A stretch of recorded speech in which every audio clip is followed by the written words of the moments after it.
Good morning, good afternoon, and good evening. Welcome back to Plato on Screen. Firstly, thank you all for your patience on waiting on this first episode. This first episode is going to be enriching, exciting, and eye-opening.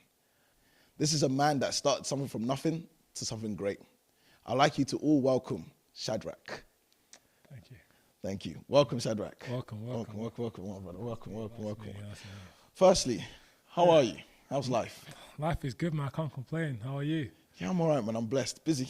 I'm Busy, making stuff happen, making things happen. So, yeah. Okay. Firstly, I want to start with just you. Yeah. I want to start with your childhood, where you came from, and everything about you. I personally know that you moved to the UK at the age of 10 from Congo. Yeah, that's right. Yeah. So tell me a bit about that. My life's been a roller coaster my whole life, being born in Congo. Obviously, if you know about Congo, you know about the civil wars and stuff like that. Yeah. Quite fortunate, my mum and dad managed to get us out the country. So when I was basically 10, and from then we lived in Bradford. Most people don't even know that. Really? I lived in Bradford, and I'm a Yorkshire bay. Yorkshire. So I lived there, obviously crazy in Bradford. So we moved over to Milton Keynes, and then from then it's where I am now.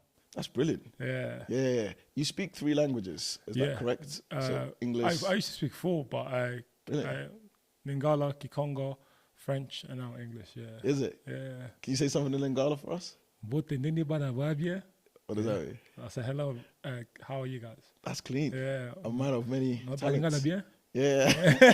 I speak Lingala good. I basically said that. Yeah, that's brilliant. Yeah. Speaking of your family, obviously you said your parents moved you from Congo to here. Yeah. One thing I want to talk about is like your mother's impact onto your life. Yeah. For moving you here and everything you've done. I was personally at the first NLB 1-year anniversary sports day. Yeah. Where you spoke about how passionate and deeply you love your mum and all the stuff she's done for you. Yeah. So like, I want to know what the impact that your mum has had in your life. Because I believe every environment like creates the person they are. So what's the family life like been like for you to be able to get here?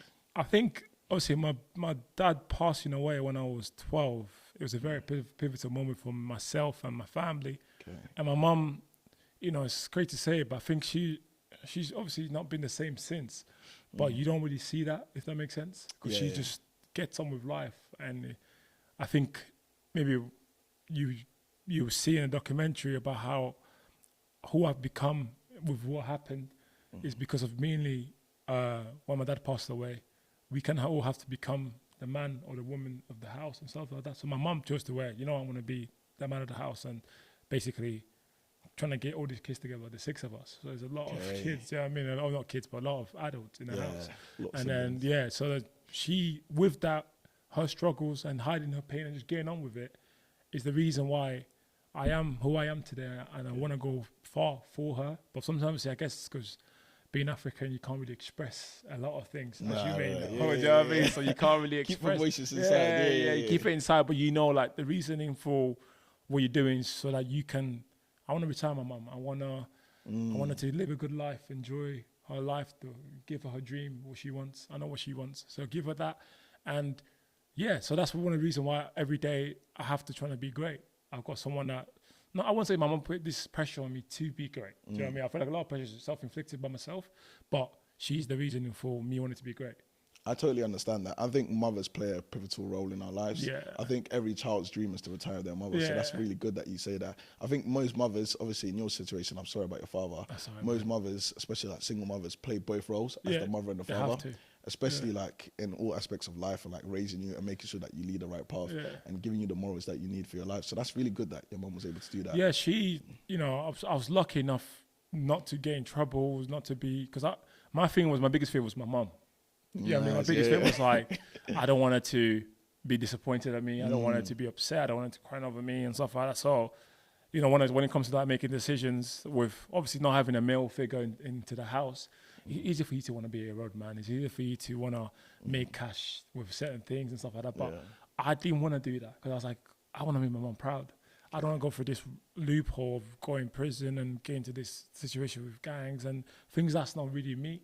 So I was like, I'm not going to get into that. So I was accepted to be called fruity and soft. Yeah. I didn't care, man. As long as my mom was happy, you calling me fruity isn't going to affect how I feel about myself. So, it's good. Yeah, but I feel like even that, more so now, is when you talk about younger kids and younger adults, is having that. But sometimes they don't. Do you know what I mean? Because if they, especially, my mom, she was constantly working all the time to obviously provide for the house.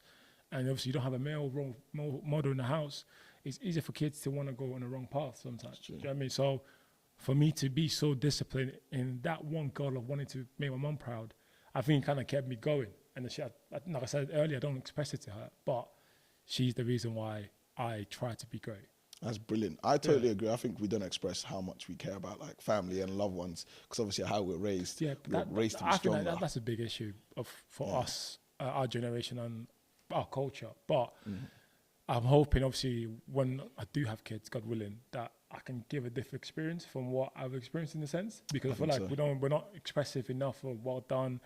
Keep going. I feel very down. I feel this and stuff like that. A lot of it just like, let's go. Do you know what I mean? Let's go. So, I agree. I think maybe because we're first generation from Africa, I think when we have kids, it'll be very different. My mum was on the aspect in the beginning of like, don't show emotions, don't cry as a man. But then as we got older, she changed into like, I love you, like keep going, I believe in you, showing up for sports days and all those things. Like sometimes those will go so far for the young kid, the young really adult. Inspires. Basically, I mean, it really inspires, and also I feel like it's important for parents to make. Because I think my mom's obviously, of course, she loves me. Look what she's done for me. But maybe that kind of emotional side, you don't really get to see it because she's just too busy in grinding. But I do feel like because my dad passed away, she kind of felt like I can't show too much emotion because I want these kids to be strong. Do you know what I mean? Yeah. And obviously, she's a woman. She's trying to raise men in the house. And so it's like you're trying to almost like be machismo, whatever it's called. Do you know what I mean? Yeah. So it's like, So I totally do get that, and also obviously her showing up for like events and stuff. I do get that's tough, especially when you have so many kids in the house and you have to work, and no one else is going to provide for you. 2-3 jobs. So like, mothers are like a big impact. Like I always say, like obviously I've got a father and everything, but like sometimes single mothers do hold my heart because the work they put in is not seen. The hours they have to work and like the stuff they have to do when they come back home, especially when your kids are young. And for your mum to be able to raise 6 kids, it's like it's a big accomplishment. How was the relationship with all of you and your siblings? Because there was 6 of you. Are you the oldest? I'm the youngest, but I'm the youngest and the prettiest as well. You're 28. 28 now. But I think I feel like full transparency. Like we in Congo, the way because obviously when my mom and dad left, we lived in my auntie's house. She was very protective because of everything that's going on in Congo to keep us safe and to keep us being good people and stuff like that. So we spent a lot of time together.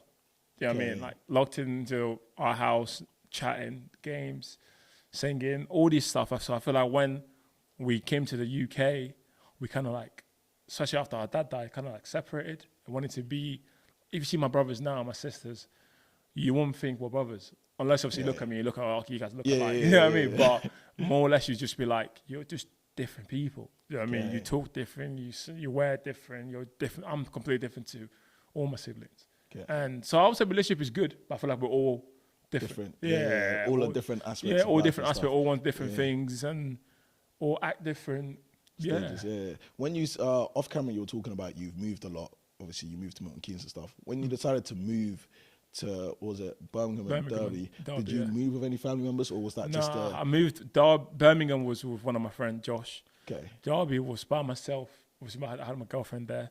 So that was not easy, but it was still hard because obviously you're alone, far from home, no friends, and you have to figure it out. And you're going to these boxing gyms, and you're like the only guy there. So obviously, when you're the biggest guy in the room, sometimes it creates a problem because every small person feels like they need to prove a point with you because you're a bigger man. Do you know what I mean? So they're gonna come sparring.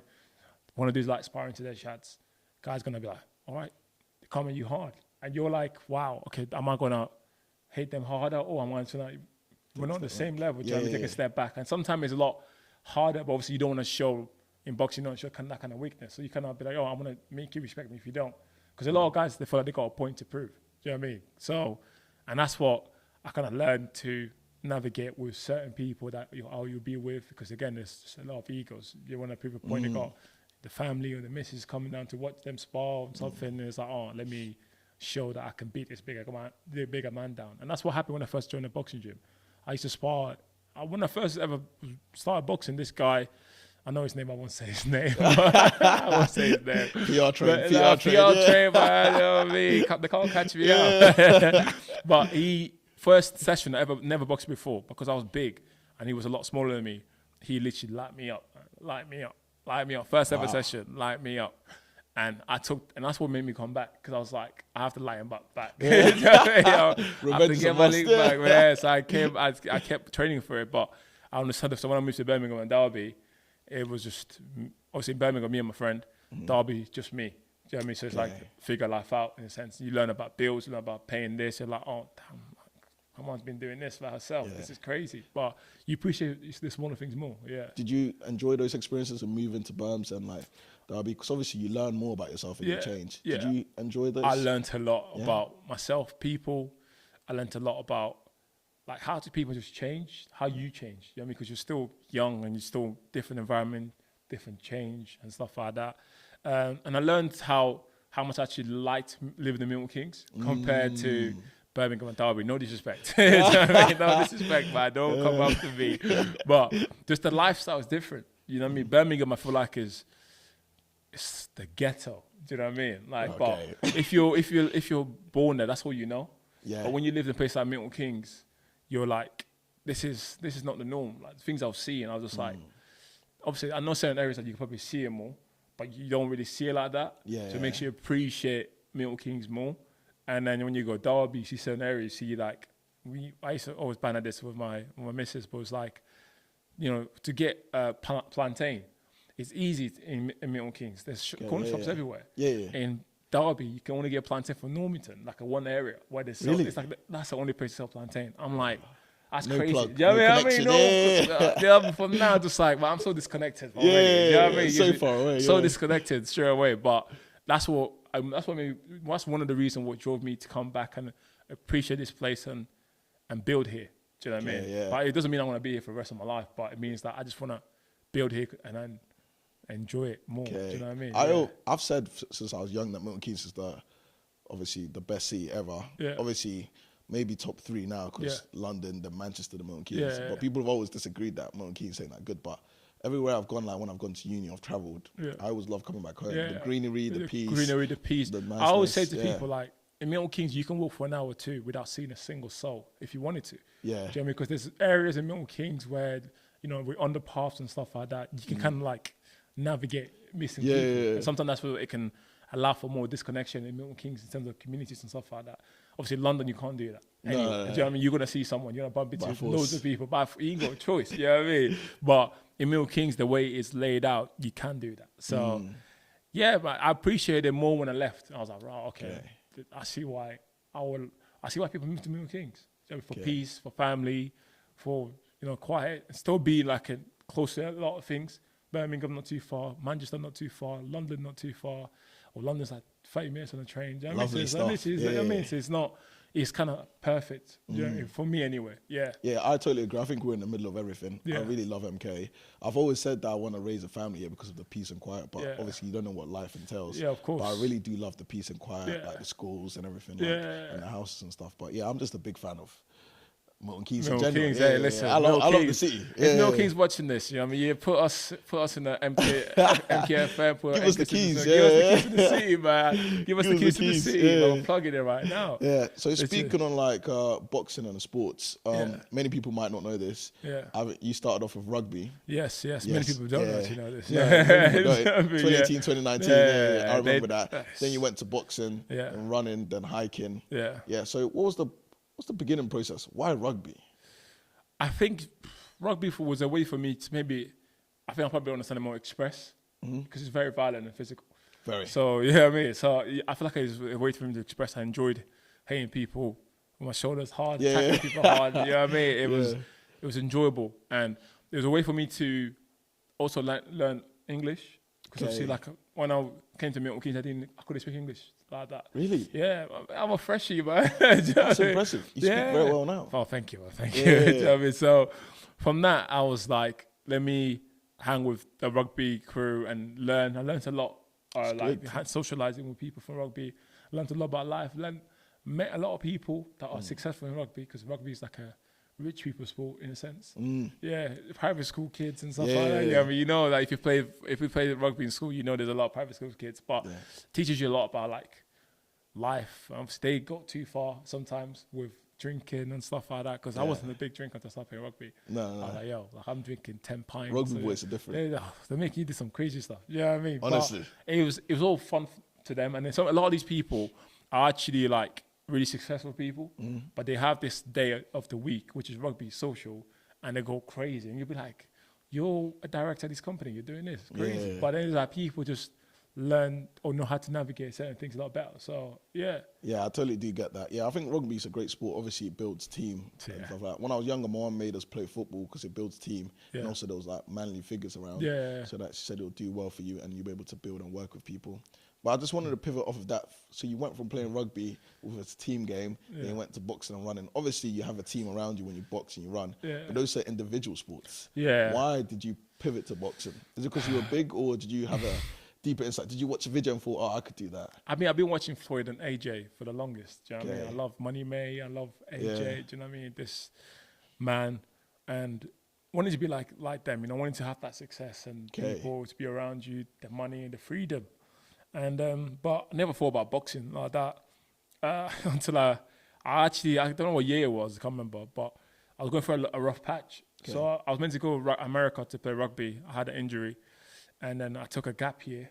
I started working in a warehouse. In the warehouse, my thing, and then I got into drugs and stuff like that. My mom didn't even know this. My family didn't even know this. Oh, wow. They do now. They do now. Yeah. I got into drugs and stuff like that, hanging around certain people, doing some certain things. Nothing like criminal. Crazy, I mean, for me, it's like basic level, It's just a change of character, It was crazy. But I saw some of my friends are in uni are doing well, or they're gonna come out of uni and do well, and you're looking at it as like, I don't envy that, but I'm like, they're gonna come back after 3 years, 4 years, got things to show for what they've done. I've got nothing, man. I'm working in a warehouse. I don't know what I want to do. I'm not the most smartest person in the world. Like, I just beating myself up, you know. I'm beating myself down, feeling sorry for myself. And then obviously the time that we went, let's go Zante with the boys. We went to Zante. Hey, live. We know about Zante. Hey. Zante was crazy. Bottles. So, bottles. Bottles. And Zante was obviously still going through a rough patch. Obviously, we're not showing it though. I feel like my character is fun, vibrant. This guy energy. So a lot of time people can I can hide it by how I am. Do you know what I mean? So people be like, oh, Chad's fine, man. You seen him? This is energy. But he's so nice guy. He's always hyper. He's always happy. But little did I know, I felt suicidal so many times. I fell down so many times. And I went to Zante and I met one of my friends, Jake. I laugh by because he's so funny. But Jake, we were never that friends, but we knew of each other. And he was one of the guys, Josh. We didn't really speak to each other because we were probably the two biggest black guys in Zante. So we kind of like, yo, you're here too. You know what I mean? So we didn't really speak. We just spotted each other and just carried on moving. And I think it was like 2 nights before I left, or a night before I left, I went out. I saw him. He's like, oh, we got a booth. Come down. I went to the booth. We got bottles, and then from then he was like, oh, like you're a big guy. You should get into boxing. I want to box and stuff. I'm a boxer. Blah blah blah. I was like, maybe. He's like, because I wasn't in the best shape as well. I was like, when we get back to Mill Kings, we'll meet up, we'll talk. Came back to Mill Kings. I think he was the first guy I messaged. Yo, let's connect. That's me. We went to DW gym at that time. Yeah. And since then, you know, that's how like we start training together. We start boxing together, and then we both like, yo, let's own a boxing gym. On the first boxing gym day, he couldn't make it because he working in London. Okay. I had to go by myself. And that's the day I got beaten up. You never forget that. I'll never forget it. I was like, whooping, man. I used to feel like I can fight. Do you know what I mean? I can fight my whole myself. Boxing's different techniques. Different, man. These guys literally beating me up, man. Like, first session. For free as well. I didn't even have mouth guard in. And they told him to only go to the body. And obviously, like I said, they got a point to prove. So he just literally beat me up. And I remember calling Josh afterwards. I was like, yo, this is You've been a victim. Yeah. I mean, took my soul, man. You know what I mean? Let's go back. And then from then, I grew passion into it. I felt like Josh used to always say to me, like I was I was angry, very angry. And I feel like I probably expressed myself a lot through boxing without doing anything crazy. And from then, boxing kind of allowed me to be who I am now. Do you know what I mean? I open up, because if you can dedicate yourself 6 months, a year to boxing, get beaten up, come nosebleeds, not be good at something, and still keep going, and now it clicks, you start getting it, becoming good at it. That confidence level you can transfer into anything. You kind of know the formula. When I start something, I ain't gonna be good at it. I want to be rubbish at it. People don't laugh at me. I used to purposely post videos, mind games. Do you know what I mean? I used to purposely post videos. Hey, listen, you get the free information right now. I used to, because I knew I knew what people thought of me in terms of like, I'm a nice guy, you're soft. That's what people always told me my whole life. But obviously they didn't know this side of me that I was building, or that side of me that's in me. So when I used to post videos of me sparring Josh or getting beaten up in blah, blah, blah, you can't box, Chadz, what are you doing, blah, blah, blah, blah. Yeah. For me, that was fuel. For me, it was like this energy towards me doing this thing, and you guys don't like it, you guys don't think I'm good at it, I'm going to use it to prove a point. And that was the thing about me. I stopped doing that now. Like, I don't think I got a point to prove anymore. But that's what kept me going, because I felt like people not believing me or doubting me was the fuel I needed to go into gyms and turn up every single time and become who I am now. So, yeah. That's really good. You see, you said from you went to the warehouse after your injury, then you started boxing.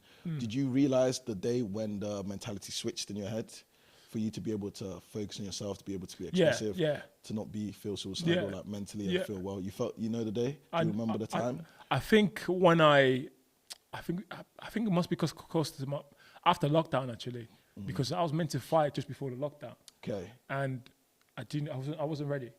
Okay. And then after that, I spent pretty much the whole lockdown, me and Josh just training. Like, we would train together. Impressive. We would train over on the parks. We will be the park kings. You know what I mean? We'll go park. We train. We even got people out training together in the park and stuff like that.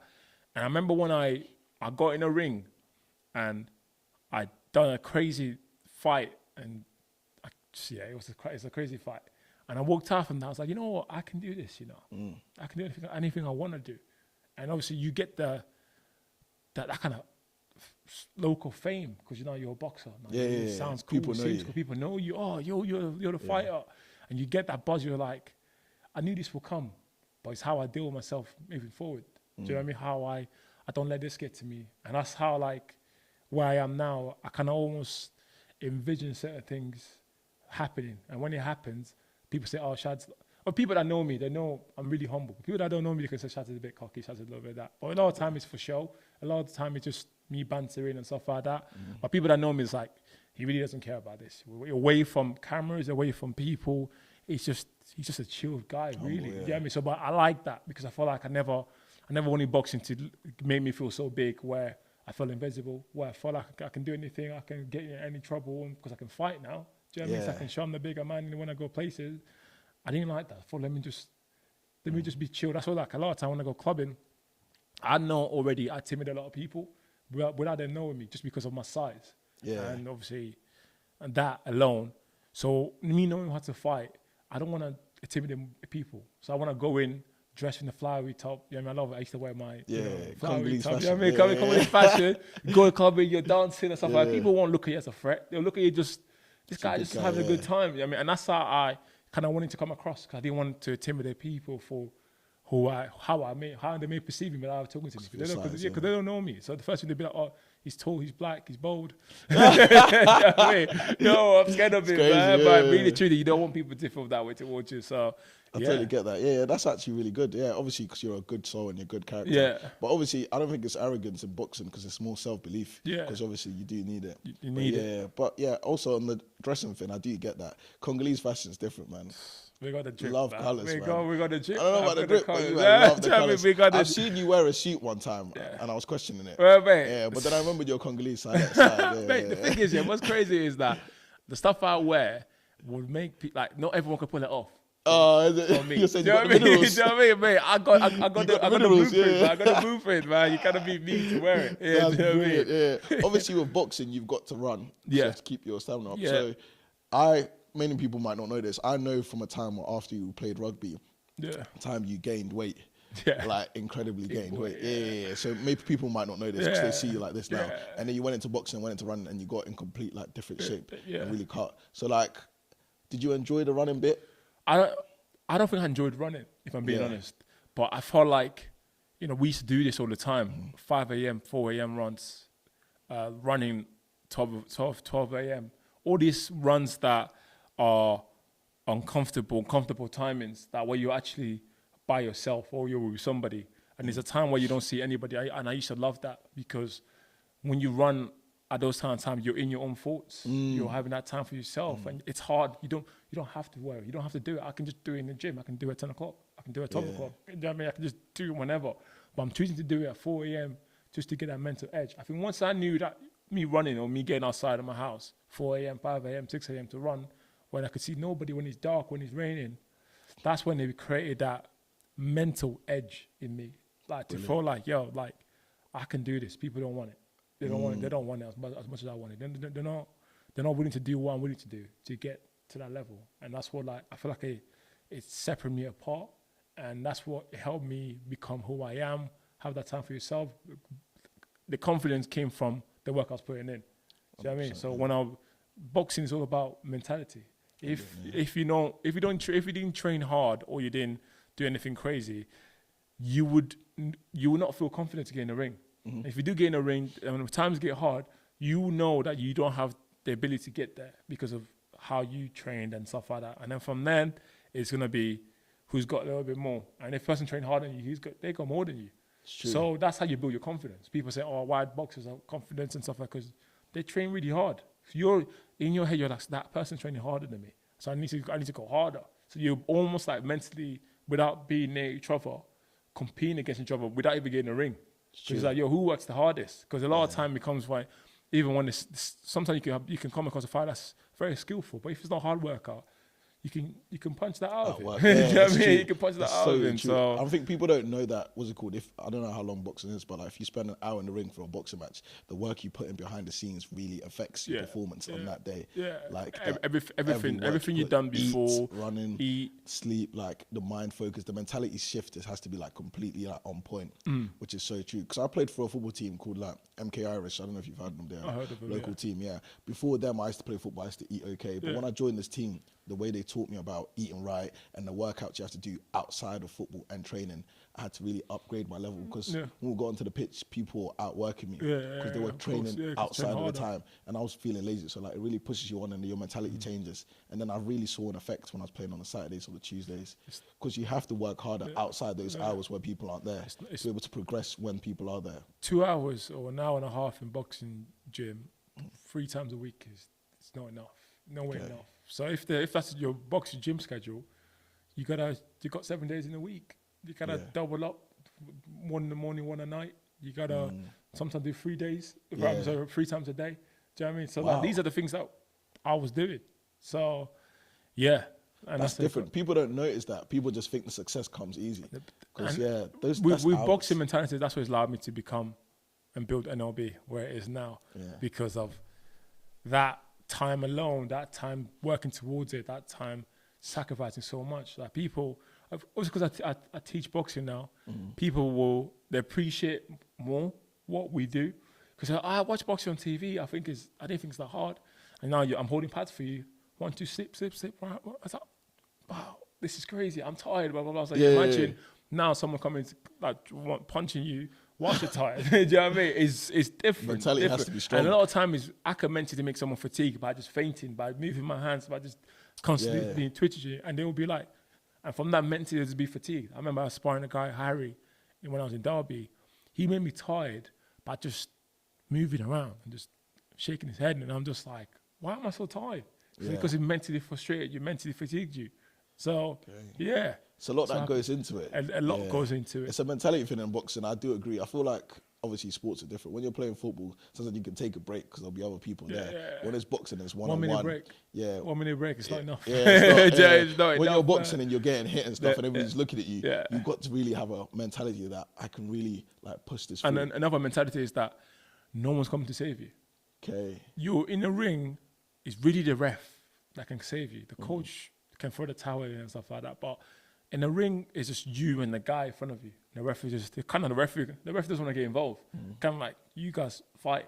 So you have that mentality, and that's what like you become more resilient. You could become more self-dependent. I feel like, which I've become a lot, but which sometimes it didn't do me well with the business and stuff like that. But that's what you have to do when you're a boxer. You're in there. You got a team, obviously, of people that help you get to the ring and be able to fight. Yeah. But once the ring goes, the bell goes, it's just you and that guy. That's and really good, and that's what you train for as well. Because the coach will tell you during sparring, I'm not gonna save you in there. I can't take a body shot for you. Do you know what I mean? I can't take a punch for you. Nobody else can. It's gonna be you and this other person. And who's that? Who wants it more? Who's been trained harder? Who's got the more skills? And you compete with that guy. And a lot of times in the amateurs, you're not watching these guys. You're not watching how good they are, their mistakes. You learn about them within that first 10 seconds. How good they are, how bad they are, what kind of the strongest punches and stuff like that. And everybody's watching to judge you.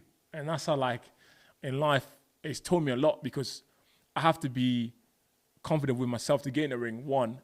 And two, everybody that's watching me, they're all got an opinion. Yeah. You know what I mean? They're all got an opinion, but it's like, I'm the one that's fighting. So then you kind of start relating into real life. You know, it's like, this life I'm trying to live. A lot of times, I'm the one that's in it. Everyone is outside. No one's going to wear my shoes. I'm not going to wear their shoes as well.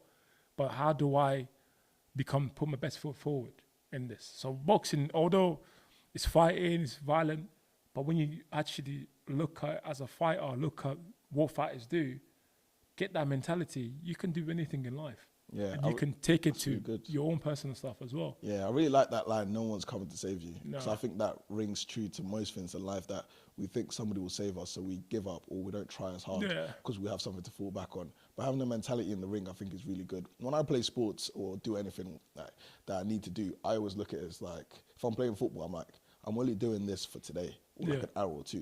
So even if I'm tired, put in the work. Put the work because in, you're only doing it for the day. If I'm doing something or like going to an interview, I'm like, this is an opportunity. Imagine you haven't got the job or you haven't got it. Put in the actual opportunities and stuff. It makes the biggest difference. Yeah, the mentality, I think a mentality shift is so different. I think that's the difference between the people that do make it and the people that don't. I think the belief in their mentality has to be switched. And you have to be delusional towards your dreams. 100%.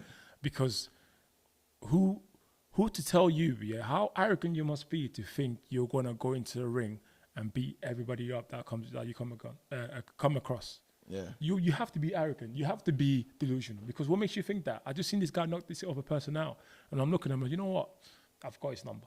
I can beat him up. How arrogant and delusional you must be, because to a naked eye, this guy looks better than you, Chadz. Yeah. This guy is a monster. You're gonna get in the ring with him?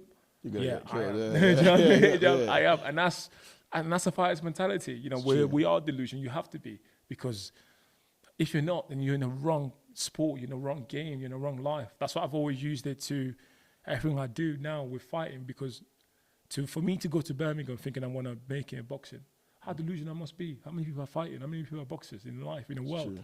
You're like, I want to be the best. I want to be a world champion. Do you know what I mean? Yeah. So you have to be delusional to that. Otherwise, like, don't be involved. Don't be part of it, because that's the mentality you need. And a lot of time people will look at you, say that you're buying more than you can chew and stuff like that. But they say that about a lot of people who went ahead and become very successful. Yeah. And they say about I feel like everybody that's successful, when I watch a lot of people's success story, listen to them, it's almost like the same stories. People don't believe in them. People say you're too delusional. I want to build Microsoft. I want to build Apple.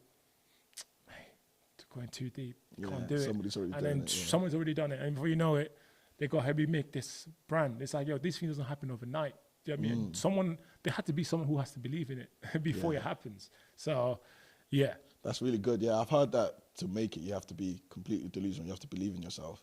And it's so true. They say they call you crazy until they see the successes. Yeah, until they see it work. Yeah, exactly. So you just got to believe in it. So for anybody out there, just believe in what you're doing. Like, no matter what it is, even if it's small or big or whatever you do, just keep pursuing it and keep trying it, because everybody will call you delusional. People will make fun of you. Yeah. But as long as you believe in yourself and keep doing it, you can make it. You believe what I'm saying? Like, And you will make it, because you'll find a way. Yeah.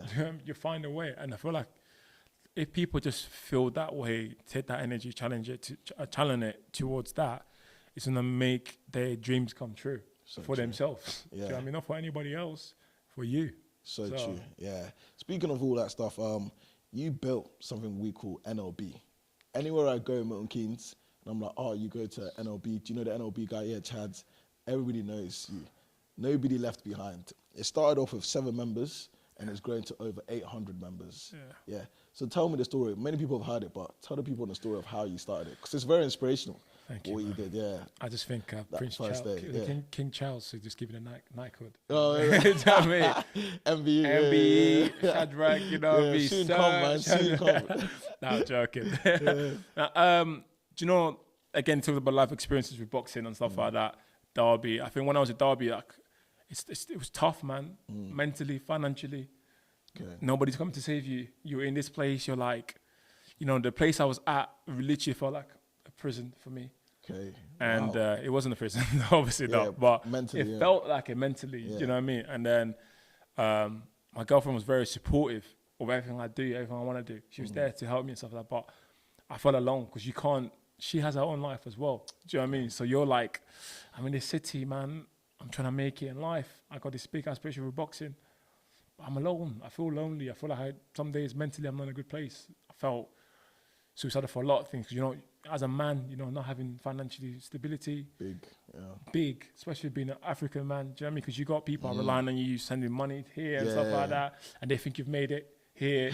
And you're just like, oh, man, if you knew what I'm going through. Do you know what I mean? Yeah. And it's tough. And obviously, like, so I've learned to now, even still, like, agree with my dad. Sometimes, because obviously I struggle to have that dad figure, father figure in my life. So you don't know who to speak to that would get what you're going through or trying to help you navigate certain decisions you make. So in that moment, I was just scrolling on TikTok. Like, that's my life, to scroll through TikTok.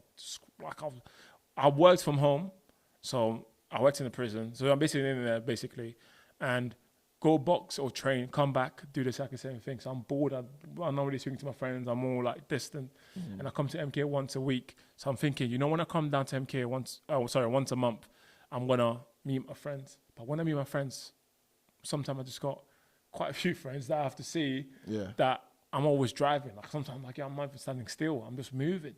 So let me create something and bring people together that's going to be more positive instead of us going out or doing anything crazy. Let's just go for a run. Let's go bring fitness in. And that time running was very popular anyway. But I was seeing this thing. I was like, yo, they don't have this in MK. So I reached out to a bunch of people actually. Are my friends. I got a lot of ad messages. A lot of ad messages. Man. You remember the names? People said, listen. I'm not going to say that. A lot of messages sent across and only 7 people turned up. And then, six turned up, and including me, that's 7. Initially, my plan was like, you know, let's do a 5K run around Wayland Lake, steady pace. Let's use the time to actually socialize and have fun, and maybe to go to a cafe afterwards, that kind of thing. We started running, you know, guys just loved proving a point. They're trying to sprints, trying to get going. And they left 2 people, Lloyd and Festus. Lloyd obviously was more capable, more of a runner than Festus. Festus had Air Force on. I was listen, this is going to be a long one. With the Air Force, that's the wrong pairs of trainers to run with. But he was struggling, and I stood back and went back for him. And I started walking with him, running with him, talking to him. Bro, you got this, motivation, pushing him. And we got there to the end. Everybody that was there waiting for us. And then from then I was like, you know, we should do this more often. You know, this is that. Everyone's like, yeah. Reach was like, yeah, you should make a WhatsApp group chat. I made a WhatsApp group chat, obviously with 7 of us there. And then we do this every month. That was the plan. So, and then I put it out there. And so I didn't put it out there because I didn't have a name yet. I was like, I don't know what to name it. And I spoke to my girlfriend and I was like, Annalise, I want to call it Nobody Left Behind because of Festus, because I feel like I don't want anyone to feel left behind. I want to create something that people can attend to. It doesn't matter the color, the ability, and not feel like these guys are too fast for me, or these guys are too good for me. I want to feel like where I can grow with these people, or I can just come and have a good time and still socially be active, be fit as well, because fitness is the number one thing, and fitness is what kept me alive, really, because how I was feeling, I challenging towards fitness. And but there's a few people telling me that the name is too cheesy. Yeah, I mean, you know what I mean? The name's too cheesy, man. Like, oh, Chadz, come on, man. Nobody left behind. Come on, that don't sound about right. Yeah. But I was stuck on the name, and Annalise told me, it's like, you like the name, I like the name. Go ahead with the name. Doesn't matter what anybody else thinks. It's your thing. And you know what? Nobody left behind. NLB. I love it. Do you know what I NLB mean? is a household Yeah, name. now it is. But at that time, it wasn't. At that time, it was like, this is a bit cheesy, Chadz. Like, you know what I mean? Pick something a bit more, But I feel like it's who I am. I'm a cheesy guy kind of thing. Do you know what I mean? Like, I think it's nice because every story is built off like a story like that. Yeah, so like starting NLB because you went to help somebody. Yeah. And I even remember when you were doing it once a month, once every 2 weeks. Yeah, every 2 weeks. And it wasn't like a big crowd. Yeah. I remember when you first started and you're doing Will and Lake Yeah, and all that stuff. yeah. And now to look at it every time I see clips and stuff, there was multitudes of people. And I really like the concept, no one left behind. Because obviously some people don't have the same fitness levels. No. So for them to be able to come and walk or jog at their own pace. I think what we've done is allow people to grow with us. Whether you're fast, okay, someone else is going to be faster than you. I mean, you're not always going to be the fastest. If you are the fastest, there'll be a time and point where someone's going to be faster than you or push you. Or you're going to be, let me help somebody else get faster. Let me start training with other people. So like for NLB, I feel like people from walking to running, no matter the pace and ability, all somehow grew in either whether fitness. People said to me, having NLB keeps them accountable because they know every Mondays and Saturday we're going to be running. People in the community keeps you accountable because they're showing up. If you have a friend that like, yo, I'm training today, I'm running today, let's train together. If you see someone that's doing really well, PBs galore, how'd you get to that PB? What'd you do? Okay, can I run with you? Blah, blah, blah. Or can I go gym with you? Like we had guys that, that don't go to gym because they feel uncomfortable being around gym to now going to gym because people from the community are able to help them feel more comfortable. It doesn't matter, no one's looking at you because that's the signal. That's why I changed NLB to not, because in the beginning it was just a run club and that's what I wanted it to be at that time. But when I looked, I was like, I feel like we're leaving a lot on the table here because there's so many people that are not even confident enough to go to a gym and feel good about it. So how are we just doing the running when we got people that are feeling uncomfortable to go to the gym, don't want to, they find running difficult, they don't want to run, so they rather hike. Why are we not doing the hiking? Why are we not doing other stuff? So people in MK, it's hard to, like we mentioned earlier, you can walk around for 2 hours without meeting a single soul. So if you know that, you know MK is a growing city, and you know people are struggling to meet each other, people are feeling loneliness. Just how I felt when I was in Derby and Birmingham, how we not taking that on board? How are we not looking to change that, looking to help people's lives and looking to improve the way of living, looking for them to meet other people? So, yeah. That's really good. I really like that. I think the way it's grown to as a community is really brilliant and people coming to meet each other. When I go to football, sometimes people are like, oh, why are you going if it's raining and stuff? I said, sometimes I don't go to play the football. I go to see the community. Yeah, of course, yeah, of course. Most time people go, that's where they go. Yeah, to speak to your friends, you see them. So that it's like, oh, I get to see my friends twice a week. Yeah. Because everybody's so busy now. Yeah. So if I go to NLB Monday and Saturday, or if they have another event, I get to hang out with my people. I get to build connections. Yeah. And then stuff that you don't really normally do, you can really start to do. You can start, there's so many people that have changed their lives, changed careers, even moved out MK. Wow. And a lot of time, I don't really care if you come to NLB or not, as long that you're improving yourself. Brilliant. As long that if you see something that you came to NLB once, you never came, but you got inspired by somehow, then you use that fuel. Because I know a lot of people started the business. I know someone who said he started his charity thing, Zion is his name. And remember he messaged me, said that he's doing the charity thing because he saw me do NLB for so long. And he's like, he's doing it. I want to do this thing on mine. I just haven't been able to do it because I wanted to be corporate and stuff like that. But now I was like, you know what? Because Chad's done it, I'm going to double down my thing. And now I don't know where country is at now. He's building a gym in Africa and stuff like that. You know what I mean? So like, it's inspiring. And, do you know what I mean? For something that just NLB, I probably think sometimes like is just for our community, but people can look at it from far. You know, I want to take the element of that, do my own thing, lean towards my dreams and aspiration, do things that make me feel uncomfortable that I don't want to do it anyway because NLB's going on. And that's what like I always tell people, like, no matter what, it's important for me to keep going because I feel like I have that obligation with myself and with the people in the community, Milton Keynes and beyond, to keep going, to keep finding a way to exist, to keep finding that drive, that energy. Because a lot of times, it's not always there. Sometimes I don't want to do it. Sometimes I've got so much going on in my life. I'm like, who cares about NLB, mate? Yeah, Let me just do me. cool. Let me just do me. Let me be selfish. Let me go live the life. Let me go on holiday. Let me go do this.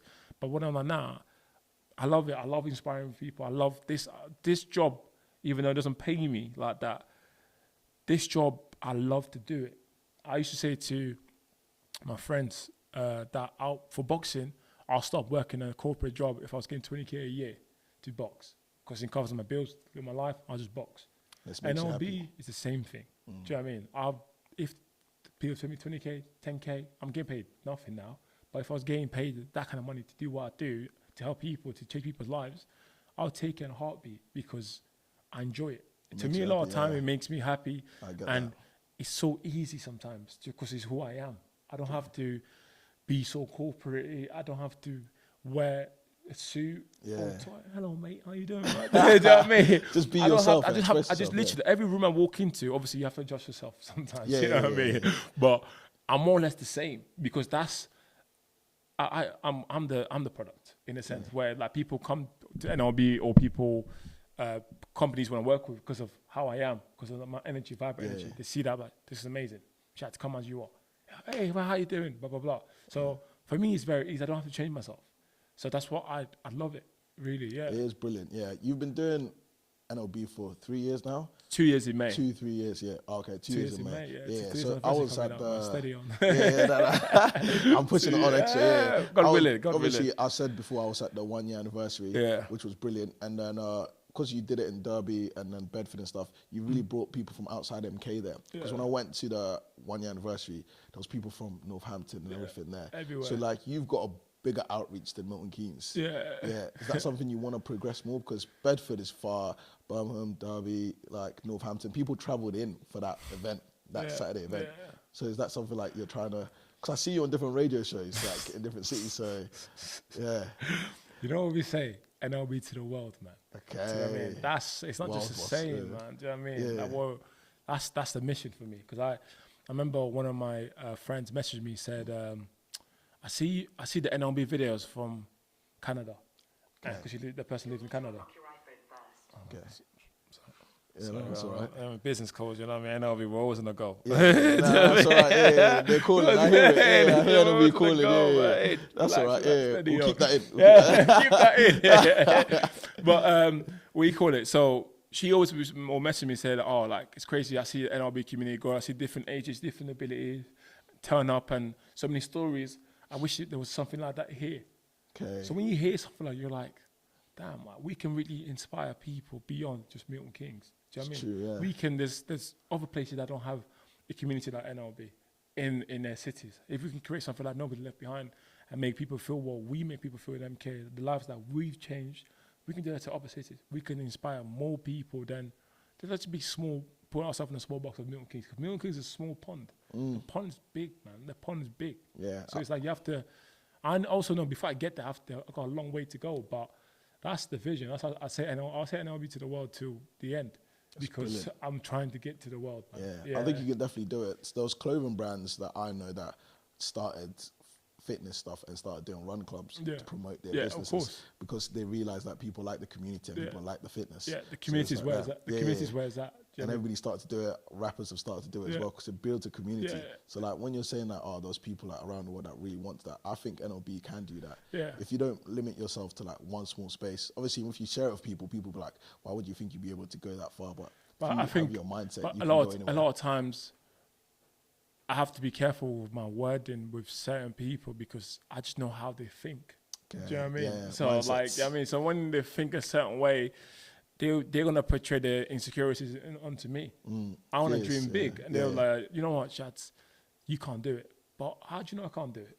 Yeah, do you know what I mean? Because like it goes to the 1 year anniversary. You know, people didn't think we were gonna pull off the numbers as we did on that day. Incredible. Because they were like, how you Milton Keynes, no one wants to talk to each other.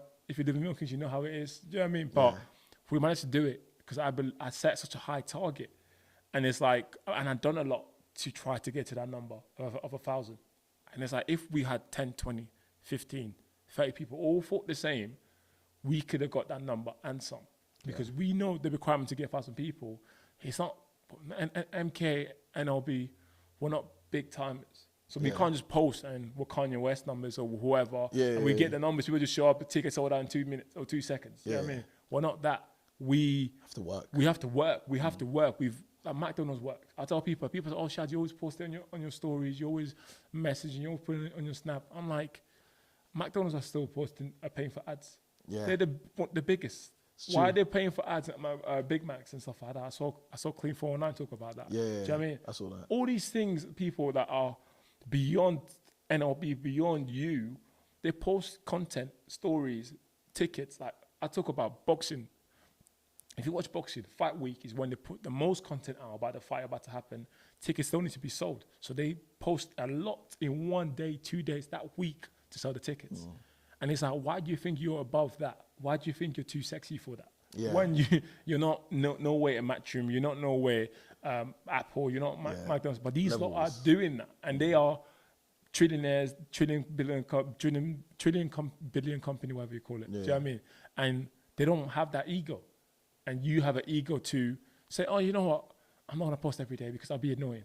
People don't want to follow you, mate. The door's there, mate. They press that button. You know what I mean? It's true. I think it's a mindset thing. People don't want to feel like they're begging it or like people should just follow. But it is a consistency of consistently posting. Yeah. When I first started, I was thinking, I might be putting too much pressure on people. But I was like, I have to post for people to get there. And every time I post, something bigger comes from it. I know one of my friends, the director, going to a new company as a new director. He said to me, everything's achieved is irrelevant because he's going to go to this place as nobody. Okay. So he has to prove himself. Yes. And I feel like me, NLB, were nobodies. So why do we think we can't post? Why do we think we can't sell ourselves every day? Post a story, because it's like, who are we? We're nobody. Like, people can walk past me. And I always say, this is my drive as well. In Milton Keynes, it's such a small place. Very. Everybody knows each other, right? Everybody will know NLB. But when I got to a place that they don't know NLB, or they don't know who I am, because I'm wearing NLB merch, I look at that like, we're not doing a good job yet. Because how do they don't know who we are? Okay. They should know. So because it's like, we need to push. We need to push more.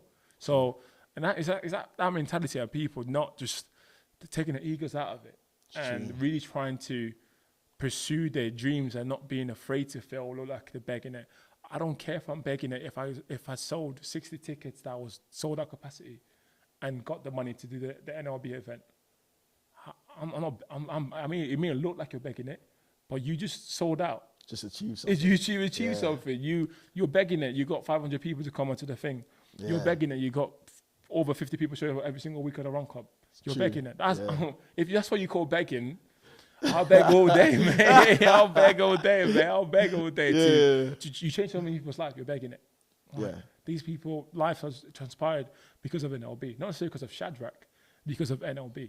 And NLB sits by itself because people see me on the roads. You're Mr. NLB, isn't it? Yeah. Do you know my name? No. I know you're Mr. NLB. Because people don't know my name. Do you know what I mean? They just see the videos on Instagram and stuff like that, and they go based off that, but they know NLB. So it's like, and that's the thing. It's like, take your egos away from it and just think about, it's not about you, it's the brand. Let's push out. How much yourself do you want to be? Like people, I remember, I've always been funny, right? Yeah. Like always been doing crazy stuff my whole life, really. And when TikTok first came out, it used uncool to do TikTok dances. It's uncool. You look corny at all these things. Everybody's doing it now, babe. Who cares? Speed got money. Who cares? Kai Sinat's making this. These lot probably dance on TikTok. So it's like, okay, you laugh at me, but you're watching me. You know what I mean? You're buying my stuff. So it's when you're seeing that kind of mentality. It's like, like if these people listen to everyone around them, they would have never become who they are. And also sometimes, like, I don't allow people's being not confident in themselves, people insecurities to portray onto me, because I'm like, that you're just negative shutting me down. So you have to be careful who you share your stuff with, because they can just bring down your ideas. You could tell, oh, you're not able to do it, you're not good enough. Oh, there's 20,000 of that. I remember, this is probably controversial, but there's a time where I used to talk about my mental health from like back in the day. Yeah, I remember. And nobody cared. But when young Felix talked about his mental health, everybody shared it. I was like, but nobody shared it when I talked about my mental health thing, because it's not cool. Yeah, do you know what I mean? And when it becomes cool, they're like, oh yeah, let's jump on it. Let's jump on it, man. We should talk about mental health. It's true, men should be there for each other. Men should be there for each other for a long time. Yeah. Do you know what I mean? But you wait for someone else to make it cool. Then you jump on it. To want to, okay, this is cool. I do get that. I think the mentality thing of, not even the mentality thing, more of the keeping the ideas to yourself, because they always say if you share with certain people their fears, they'll push it onto you.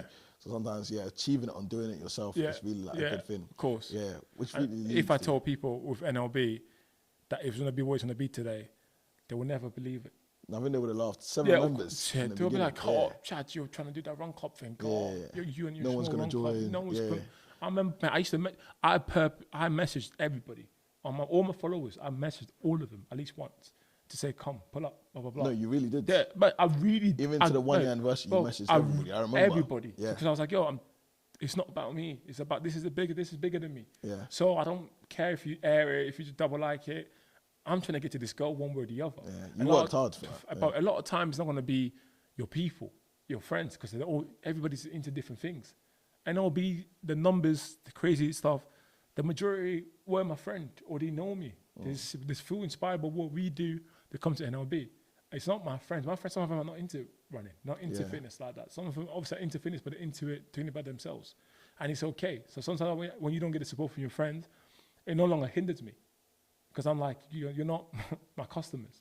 Do you know what I mean? My customers are people that want to do this, that want to be involved into this. If you don't want to be part of it, it's fine. And I don't pay you for it. I won't hang with you. I won't call you an up or anything.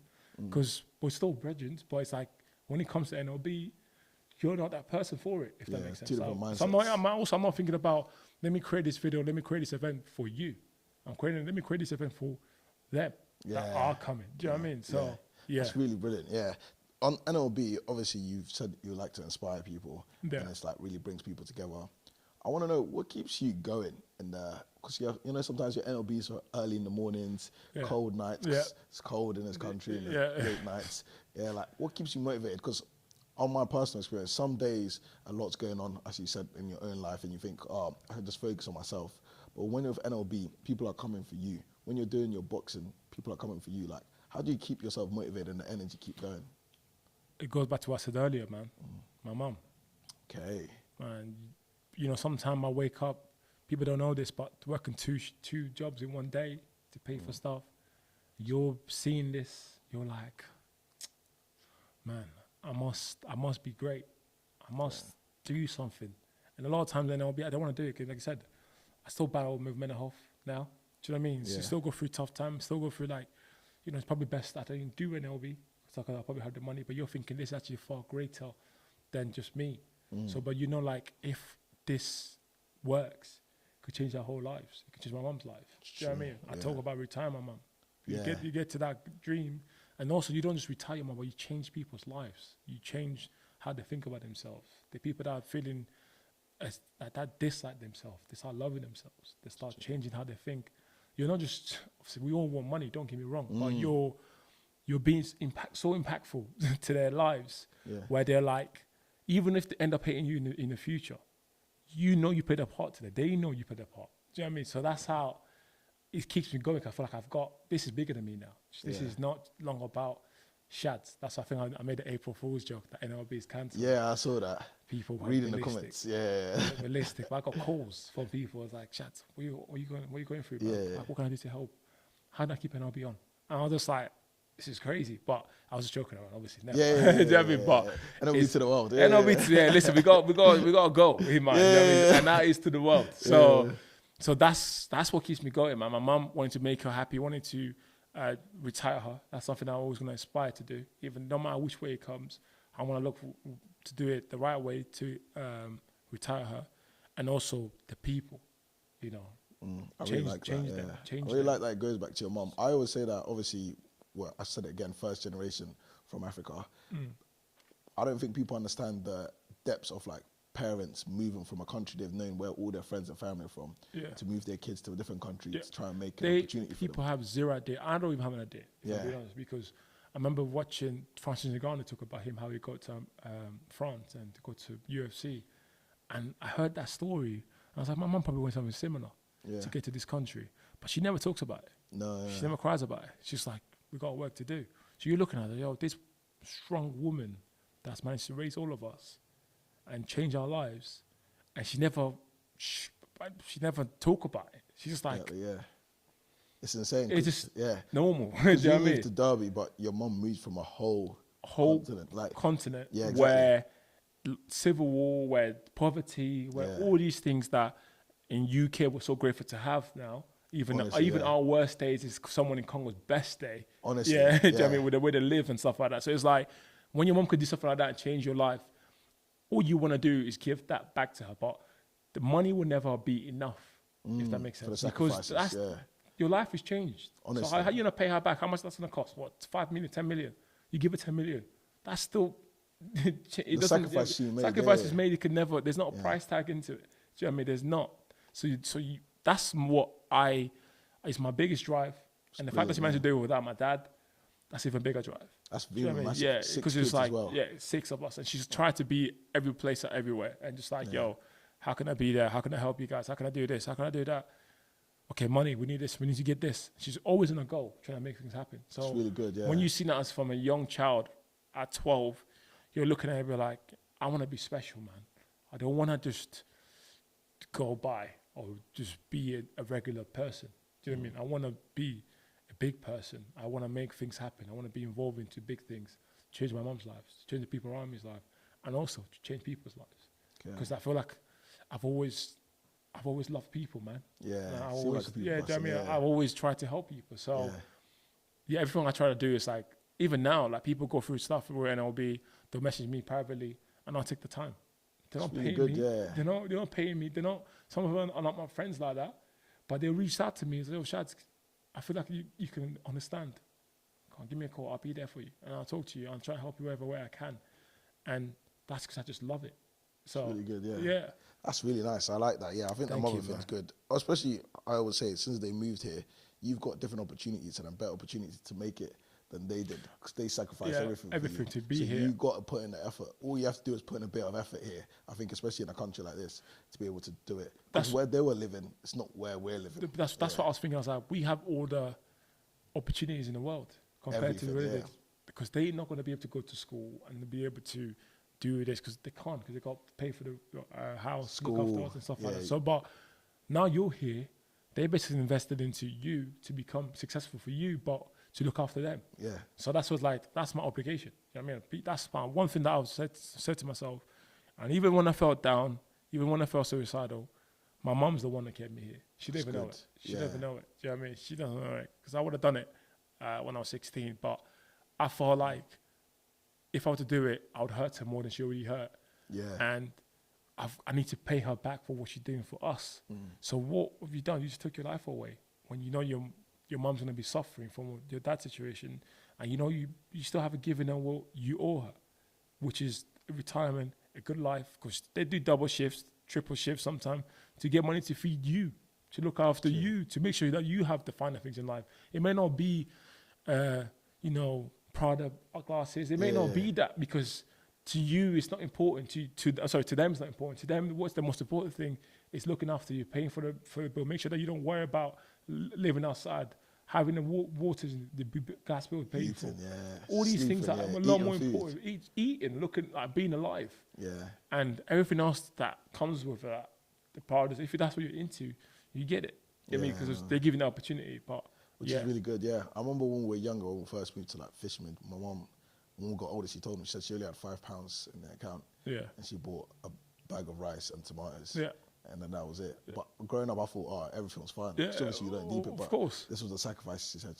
We used to eat rice and just rice, plain rice. Because there wasn't food with butter. Yeah, with butter, with sugar, with milk. We do that. I mean, no, listen, and also, I look at that, I probably say, that's not the greatest. But in Congo, we talk about back in Congo, we used to eat a small plate of food, share with 7, 8 people in the house. Really? I don't complain, because our life wasn't the greatest, because my mom and dad's vision was to get us to the country. So sometimes, if they're not sending us money in Congo, we have to figure it out. Do you know what I mean? My auntie obviously figured it out for us, but we would not eat as well as we will eat now. We'll share a lot of things. Yeah. And that's a lot of things that, with my culture, I don't throw things, I don't waste things. Because where you're from, you've seen things, you're like, I can't waste that. I know someone back home would need that, want that. So me going, wasting this, popping bottles, You shouldn't be doing that. Do you know what I mean? Because you got a lot of people that don't have that. Do you know what I mean? So, yeah. I totally get that. I just want to ask, what's the positives and also like after the negatives of running NLB? Because obviously there was lots of positives, but obviously people want to know what's the negatives. You know what I'm saying They as want to well? know Yeah. the negative. I'm sure they Yeah, do. Do you know what I mean? because the truth, because people will go into something like that. Someone will be inspired by this video and start, I want to start a run club. But they'll go into it and they'll be shocked by some of the outcomes of things that are happening to them or some of the negative things. You don't have to say any names, but if you have any, you know what I'm saying? Nah, You can say names, you know. Nah. Feel free. Listen, I'll tag them in. Yeah. Tag 'em. Nah, I feel like there's a lot of positives, Yeah, 100%. but there's a lot of negative as well. Okay. And you have to take it both with a grain of salt. And with the negatives, I'll probably say like everybody wants, everybody feels that they've got an opinion, and you have to take their opinion on. Okay. And sometimes you don't, because it's in line with what you want to do. Sometimes you do, or sometimes I take it, but I will action it later on in life, or later on in a calendar year, and they don't like that. They want it now. They want it to be done now. So you're dealing with people here. Do you know what I mean? And you can't please everybody. And a lot of time, I feel like people will take you off your goals because they want certain things their way. Or why are you doing this? Why are you doing that? I'm happy with this, Chadz. Make this work, this. But you're like, I've got 500, 800 people plus. How do I please all you guys all at the same time with everything I do without me also feeling like I'm being fulfilled? Do you know if that makes sense? Yeah. So then you're constantly, I learned, I used to do it like, try and listen to everything, chasing everything. It's like, oh yeah, thanks for that feedback, I'll take it on board, I'll do it now. Yeah. You're constantly, it's like, yo, like, okay, I can't keep doing this. It's not healthy for me. It's not, yeah. And I'm dealing with so many people that all want different things. Okay, what did the majority want? Okay, let's work towards the majority. And then you start changing it. Another negative could be, there's no money in it. You have to do this for the love. Okay. The love it's love will change. I can't lie. Do you know what I mean? But because people being part of it, people love. They lost love out of it. They fell out of love with NLB because of a lot of time is financials. Do you know what I mean? A lot of time is certain things with people, and you're like, I love this, so I want to make this happen. But it's like it can't just be a passion project. Obviously, it's not a passion project. It's going to work, but you want it to work today. Okay, you want it to work in the next 5 days or 2 years. It's not, man. It's going to take years, man. Yeah. You're going to take years. And a lot of times, like, how many people how many times have you done this in your life? Have you done this before? Have you got an experience with it? No, have I. But I'm learning on the job on how to be a better leader, how to be a better business person, how to be a better community person. All these things that you're kind of learning on the job. And then sometimes people would assume you got all the answers, assume that you're this perfect person because they think you are, or they think you're close to that. And you're like, I'm just like you. You know what I mean? I'm not exceptional. I'm just like you. I make the same mistakes as you. I do the same things you do because I own NLB sometimes. I feel like you guys put me not in a high pedestal, but in a pedestal where like, if I say wrong thing or do the wrong thing, it's like the end of the world. It's not. I'm learning on the job. I'm not going to be perfect. Do you know what I mean? All the time. So that could be another negative of it. And I feel like a negative of it is sometimes is your closest one letting you down. That's the part that I learned with NLB, with certain people that hurt me deeply because they were close to me. And then, that's what they said. The only people that hurt you are the ones that are the closest. Honestly, someone that, if they're not close to you, how are they going to hurt you? You can say whatever you want, mate. You know what I mean? I don't care. Yeah. But someone close to you say something, and you'll be like, wow, you said that. It's deep. You know what I mean? It's deep. Yeah, it cuts deep, man. And I learned to not be numb, but be numb to it as well. Because I feel like I can't, with the position I am in, I can't be stuck on emotion. Take it personal. Yeah. Sometimes I do. Don't get me wrong. I take it personal for probably a couple of hours sometimes, depending who it is. And after, you know what, let's look at it. And let's try not to take it personal. Let's just try to move on. And yeah, that's been the hardest part of it, really, so far. Obviously, for financial is one thing, but the hardest part is like your closest one to you letting you down, or you hearing certain things. I mean, people plotting against you, your own people, like not really supporting you and stuff like that. It's dark. Yeah, it gets dark, man. You're like, yo, like we're bedrooms. You know what I mean? But Yeah. a lot of times you change, or you're gonna change naturally. Do you know what I mean? With what's coming, with everything you're experiencing. You're in rooms. Once upon a time, you work in a warehouse. Next minute, you sit in a room with freaking millionaires. Sit in a room with big brands. Yeah. How do you not change? How do you not change your ways? How do you not think differently? How do you not want different things? Because you're not close to it, but you're like, I spoke to a successful person that owns a millions business and stuff like that. How do I not want to be close to that? I know for me to get to that, I have to change myself. I have to change my ways of thinking. I have to change what I do. So sometimes like you can outgrow your own circle. Okay. Where once upon a time that was you, it's no longer you anymore. You've changed. And sometimes it could be for the better, sometimes it could be for the worse. But I've always felt like I try to change for the better. Yes. And I always have a pure intentions. Sometimes people make me feel like I'm not doing the pure intentions. And then you start second guessing yourself. And yeah, man, there's a lot that comes with it. That is a lot. A lot that comes with it. And then people's like, sometimes I don't know how I keep going. No. And that's probably, I say it has to be my mum and the bigger things I want to do in life. Otherwise, I'd probably say, you know what, I don't need this.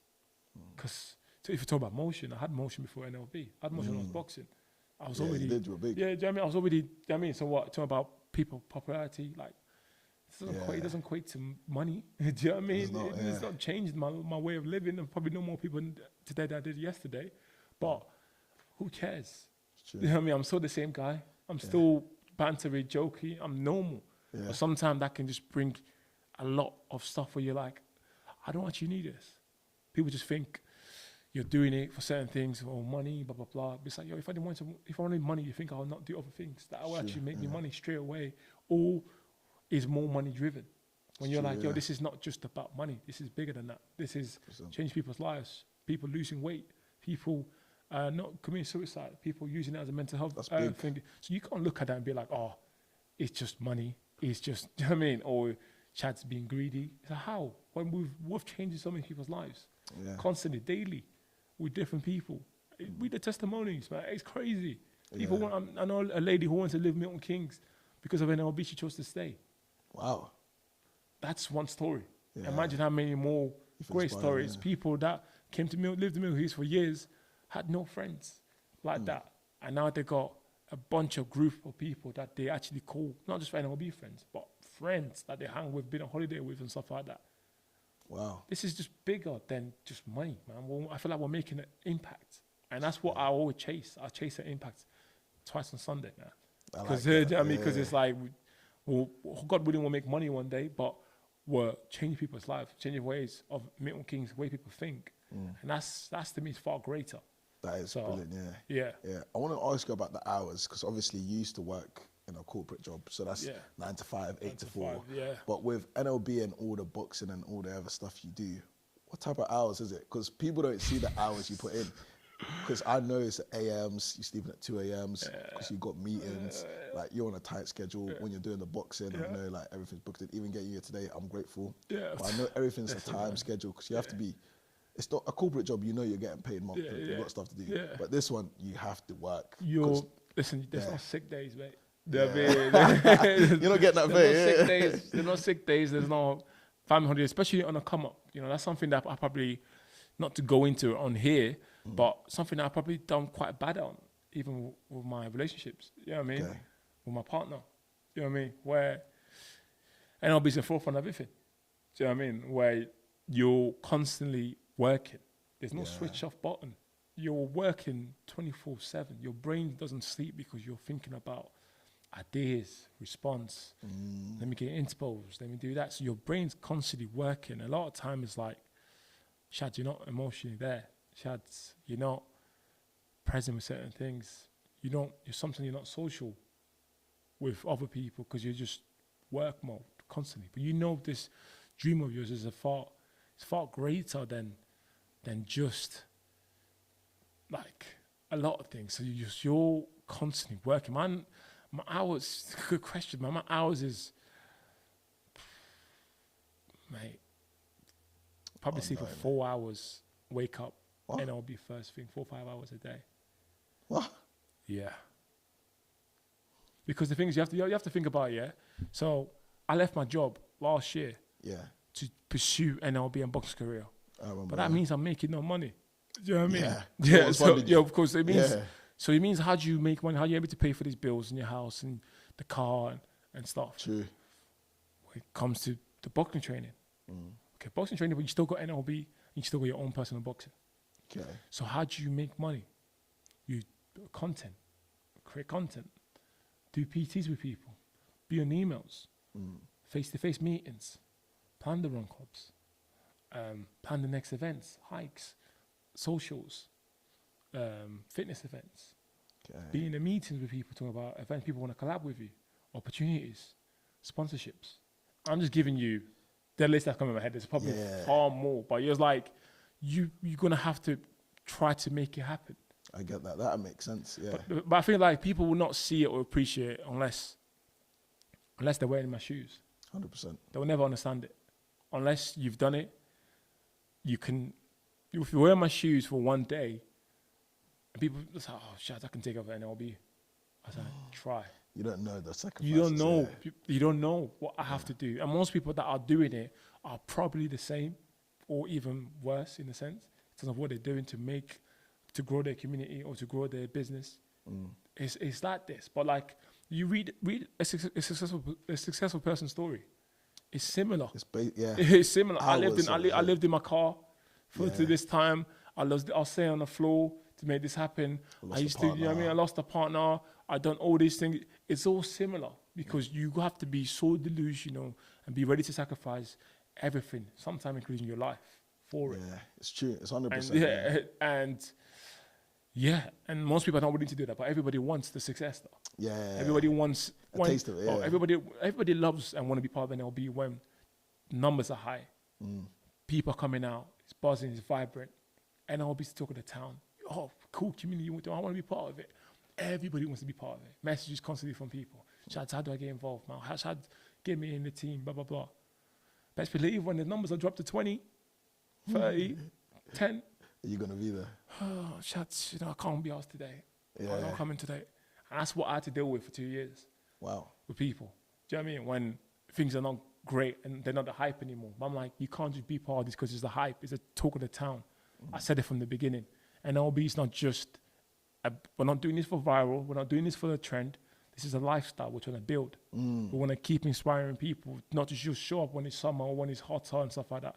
Show up for the whole year, create healthy habits 100%. Towards your life so that you can keep continuously doing this, whether it's with NLB or with another group or whether it's in a gym working on yourself. You're just continuously working on yourself. That's what we want to build. So when you only want to be part of it when it's trendy, when we're on a high time of the year, I'm like, no, because your intentions are not pure. Yeah. You want something out of it. You want the hype stuff. The hype. You want to be cool. Well, I'm like, mate, I couldn't care less about being cool. Trying to build something. I'm trying to build something for the people. I'm trying to build something that's far greater than me. Being cool doesn't come. It's not in the description of what I'm trying to build here. It's we're trying to build life-changing things. So that's why I'm a bit passionate about it. I apologize. No, but I like that. It is that, and I feel like people change. People see NLB. Sometimes they want to show up because it's hype or because it's hype. I'm like, it's cool. Obviously, if you want to come and run with us, but to want to be part of it when we're on the up. No, but also like people look at it as in like you failed when you got a less number day or the run club is not popping as it once was. This is normal to every single business you can think 100%. Of. Seasons. See the seasonal things. It happens everywhere. Nike will have a good season when they're getting thing. At McDonald's, you have to change your product, change something that you do. And that's what, like, I always talk about WWE because WWE said, like, there'll be a time where a character will get so much pop and people get used to that character. Like, I still watch WWE now. Yeah. Like, Roman Reigns will come out with the same music, same thing. But then he will change the theme song a little bit. He will change the demeanor, his character a little bit, which means people will be like, he's different. Yeah. I'm into it. I like the new Roman Reigns. And then he goes to me, he might go back into it. And that's how I look at with NLB. How do I sustainably keep it going? Like what I always tell people, going on for a year, to me, why I wanted to make it big, and I cried about when I talked about because it's so hard to keep going when you have every reason to stop. Okay. When you have all the reason to not want to do this. You don't have to do this. This is long, this is hard, this is lonely, this is brokey, this is all these things. You can stop, but you don't want to stop because you feel like this is far greater than you. And for you to keep going, now we're going to year 2, another testament, because a lot of people, and I want to tell you this as a advice as well, is everybody wants to start, you know what I mean? But how many people want to keep going? How many people want to be like, you know what? My video didn't get the numbers. I got only 50 views. I only got 100 views. I got 1,000. I've been going on for a year. Forget this. I want to stop. So many people do that. Yeah. But how many actually, you know what? I want to make the money, of course, but I want to keep going. I want to keep applying myself. Okay, this thing didn't work. I'm going to change myself. Sound a little bit different. Talk like this or change the camera angles. Get different people. Trying to work and do live interviews. Go around streets of London. Trying to find a way to make it because they're finding ways. And it might take them 5 years or more than that to get that one viral video that changes their whole life. But it took them years to get to that. Yeah. And people don't see that part. They only see it when you're successful. They don't, you know what I mean? They don't want to hear underdog story until you make it. Yeah, Nobody they don't cares. See it. Yeah, I they don't like, see the progression. They don't care, man. You know what I mean? Until you make it, you're like, okay, that's that top dog now. But it took me years, or not, I'm not there yet, but other people took them years to get there. So when I think about that, and that's what these are anniversary coming up, it means a lot to me because like for 2 years, when it'll come to that, you had people come and leave. You had all this other BS that happened, and you're still going. You're still finding ways to inspire more people, new people coming back, all these things. It's a true testament to myself, to keeping my own promise, to make my mom retire, keeping my own promise, and give up on myself. I'm doing that. So, yeah. That's really good. Thank you. Yeah, you're passionate about that one. Listen, I'm passionate about it, man. Like And I say it with all conviction that I love this and I do this. And if you only knew what a sacrifice to be here, to be doing what I'm doing at NLB, you won't believe it. And most people won't do it. No. I know it. I know people won't do it. I know people like if you're used to, my lifestyle's never been crazy, but if you're used to going to certain places, if you're used to buying certain things, just know for you to chase the dream, you can't buy that. You can't afford it, mate. Yeah, honestly, you know what I mean? You can't afford you gotta it. fund So what you want. You gotta lock into this. And most people will be like, nah, I'm not doing that. I'm not accustomed to that lifestyle. I want to live this lifestyle. Okay, then. In the next 5 years, God willing, I make it. You would have wished you stayed on board. It's true. 100%. Yeah. That's brilliant. That's actually so good. I really like that answer. Thank you, man. Yeah, that was really good. I want to talk about the support system. Yeah. So the support system, like your girlfriend, your family, and your current team, the NLB team. Obviously, I know Dan, Marcelo, and I know all your team members. That's a big team that you have. Yeah. How do they support you in like progressing it? Because obviously, they have to have your vision, but sometimes, like you said before, people come and go. Yeah. So like, how do you keep them like believing in the vision? It's hard, man. It's hard. It's something that I'm still trying to be better on because people are not getting paid to do this. Do you know what I mean? So they show up for the love or they show up to support me, but they can only support me for so long before they're like, Chadz, I can't keep doing this. So you constantly have to, for me, try to make them more included into certain decisions, certain things. Try to give them certain powers. Try to actually show them the numbers sometimes. And I feel like people, we're on a go so often that we don't actually look at what our success is. Yeah. Like, to be going on for 2 years is a success. Brilliant. To be having from close to 4,000 followers now, whatever it is a success. Do you know what I mean? To be able to do a post and get Pure Sport, our hydration partner, to come to us is a success. So if you're like, okay, we've done these things to be successful, imagine if we just go 10 times harder. How many more success can we get? How many more followers can we get? How many more partners can we get? How many sponsors can we get? How many more events can we put on that's going to change this landscape of things? So I feel like you always constantly have to try to make them involve into your vision because it ultimately is my vision. But it's like I have to get people on board. And a lot of times people can change my vision. Do you know what I mean? Because they can be like, you know what, Chad, I feel like I got suggestions. And then if you look at it, it makes sense. Let's go. Like the hike. The hike is something I wanted to do.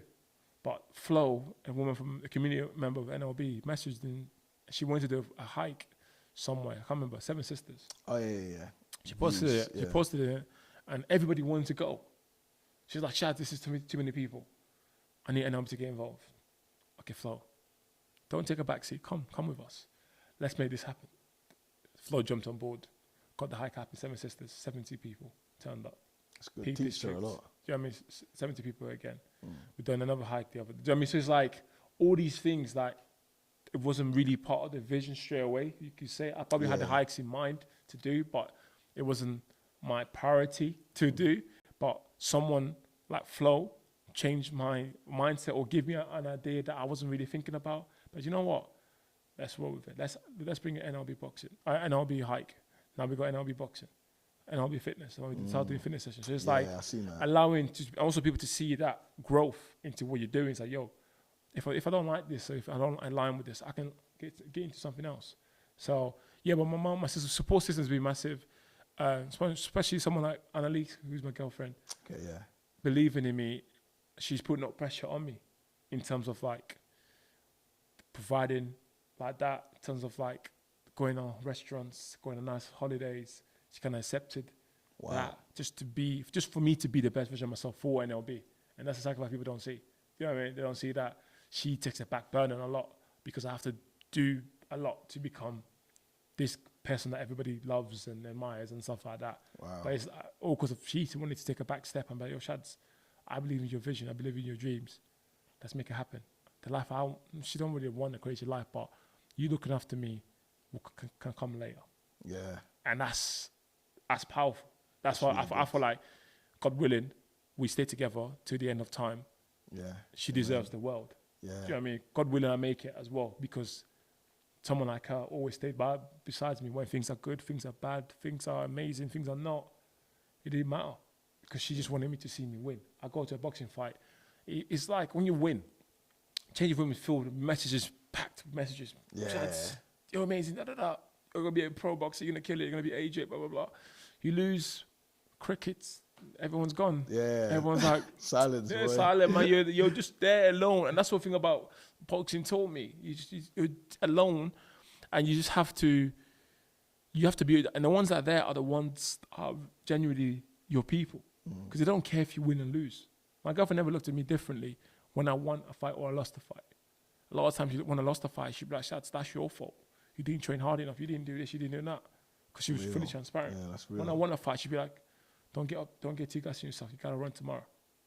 So we kind of had like that teammate and couple friend relationship where there's different time I get different responses from her. That's what she kept me grounded. And even with NLB, not to be so up yourself where you let this, oh, you're the guy, oh, you're Mr. NLB, that take over your life and be like, I don't care, mate. I'm Mr. NLB. I've done this. I've inspired so many people. Let me do whatever I want. What are you saying? What? Nah. Do you know what I mean? You look at people, it's like, ask people see, how you doing, mate? Nice to meet you. I appreciate your time. Chadz, can I ask you a question? Of course. I see younger guys in the gym that see NLB stuff. They come to me. It's crazy at JD Gym, asking me, how do you make it happen, blah, blah, blah. I give them 15 to 5 minutes of my time. Trying to help. And you'll get nothing back from that. You're just being a decent person. Yeah. So my support system definitely is the reason why I also kept going. Because if I didn't have that, I don't know if I'd still keep going because we don't know. But it would have been a lot harder than it already is. Do you know what I mean? Yeah, I totally get that. You spoke about sponsorships. I just want to know, obviously, you don't have to go into money details because obviously this is something you do for the love. How does it work? Your sponsorships, do you get funding? Because obviously you're doing this on your own, so people don't get paid. No, people don't have to talk about the tax people. HMRC, is that what it's called? Yeah, HMRC. Yeah, that's the one. Hey, listen, turn your mics off. But because I think we're trying to grow into a business as well as community interests, a charity as well, where we don't make money from the run club side of things. So I kind of want to keep that free, keep inspiring people. I kind of want to fuel it because I feel right now it's being kind of like watered down a bit because there's not money coming in like that to improve things. So I've got lucky where Morati's Pizzeria, Ben I Honey. remember that one, yeah. They helped me out. We've been our sponsor for quite some time as well when they was doing that. I've got one of my, the pub in Stony Stratford and Newport Pagnell, the Dove and Fox and Hounds. Yeah. They helped me out financially. You got James. And so all these people like kind of help few NLB with certain events to happen, because again, like money has to come from somewhere. Yeah, Do you know what I mean?